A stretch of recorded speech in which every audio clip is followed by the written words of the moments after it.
I found out my girlfriend of 8 years was cheating during her hiking trips. This is what happened over Memorial Day weekend. I need to get everything off my chest, so this will be long. Apologies in advance. I want to share what happened the night everything fell apart, the days since, and what lies ahead for me, duh. I've been with my girlfriend, Jay, for nearly 8 years. We met in college at a party and became inseparable. Our relationship wasn't the most exciting or passionate, but we loved each other. I won't pretend I've been a perfect partner. I struggled with alcohol, smoked weed through college in my early 20s, and battled depression and anxiety. But I always held down a job and paid the bills. We rarely fought, and we built a life together. We graduated, moved to the city, got 2 dogs, no kids, and shared a nice home in a nice suburb. We weren't engaged yet, but I had a ring ready for months. I didn't propose because I felt there were issues we needed to work through first. I had tried to talk about these, but she didn't seem interested in meaningful discussion. About 2 weeks before everything blew up, I had a conversation with Jay about some things that had been bothering me. I asked her to clean up after herself more, dishes, laundry, small things. She blew up at me, accusing me of being a mess in the past. I was hurt, but I left for work that day thinking we'd talk later. When I came home early, we sat down, and I laid out my thoughts. Stop using the past against me.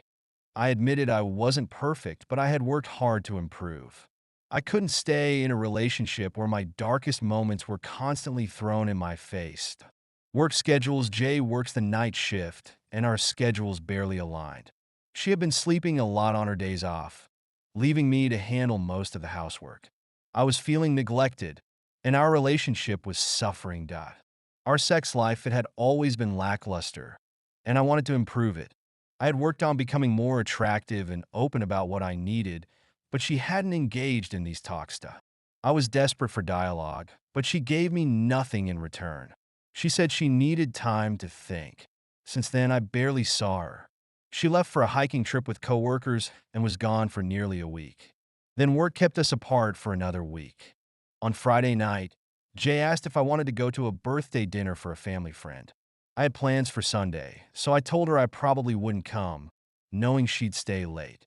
She promised she wouldn't, but I didn't fully trust her. I agreed to go because I knew it would make her happy. By the end of the dinner, she asked if it was okay to go out afterwards, which was the same thing that had happened before. I said she could do what she wanted, but I was upset. A few minutes later, she promised she wouldn't be out too late, but I felt uneasy. I didn't send the angry text I wanted to and told myself we'd talk in the morning. At 2 a.m., I woke up to check on her. She wasn't home. I checked my phone, and she hadn't texted me at all. I checked her location and saw it wasn't loading. I called her, and she said she had decided to stay at the family friend's house. Fine, I thought, but she hadn't even texted me to let me know, and that pissed me off. I asked her to order an Uber and come home. She said she would. 30 minutes passed, and I checked her location again. She was at a house I didn't recognize. When I asked her about it, she stuck to the story that she was at family friends. I felt suspicious, but I kept trying to rationalize it. Maybe the location was glitching. But then I noticed something, her Uber receipt. It had picked her up from the unfamiliar house. I call her back. Where are you? Your location shows you're at a different house. She didn't answer my questions, sticking to her story. At this point, I knew something was off. When she finally came home, I demanded to know what had really happened. She denied everything. She said they talked late into the night about us, claiming I had attacked her in the conversation we had 2 weeks ago. She even said, "If you don't believe me, we have bigger problems." I felt gaslight, but it didn't matter. I'd already seen what I needed to see. That night, I took her phone while she was pretending to sleep and found a thread of messages to a guy I didn't recognize. The messages were innocent at first, but the Uber receipt confirmed what I'd already feared. I asked her again, and this time, she didn't deny it. "It's what it looks like." It was the first time I'd caught her.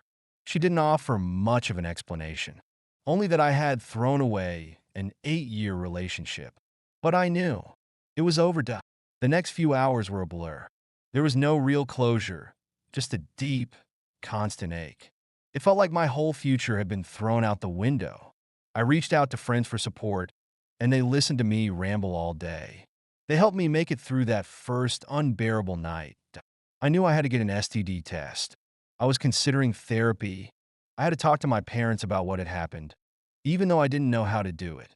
I haven't seen Jay since that night.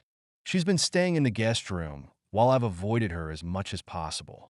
We're stuck in a lease together until February, and that complicates everything. I'm scared of how things will play out financially and emotionally, duh. But the truth is, I'm 99.9% sure it's over. She was part of my life for 8 years, and I feel like everything I thought I knew has been shattered. My future is uncertain, but I know I have to move forward.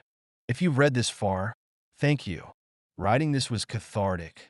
I'm still processing everything, but I know I can't stay in a relationship like this. It was probably over long before I found out. I don't know what the future holds, but I have a strong support system, and I will figure this out.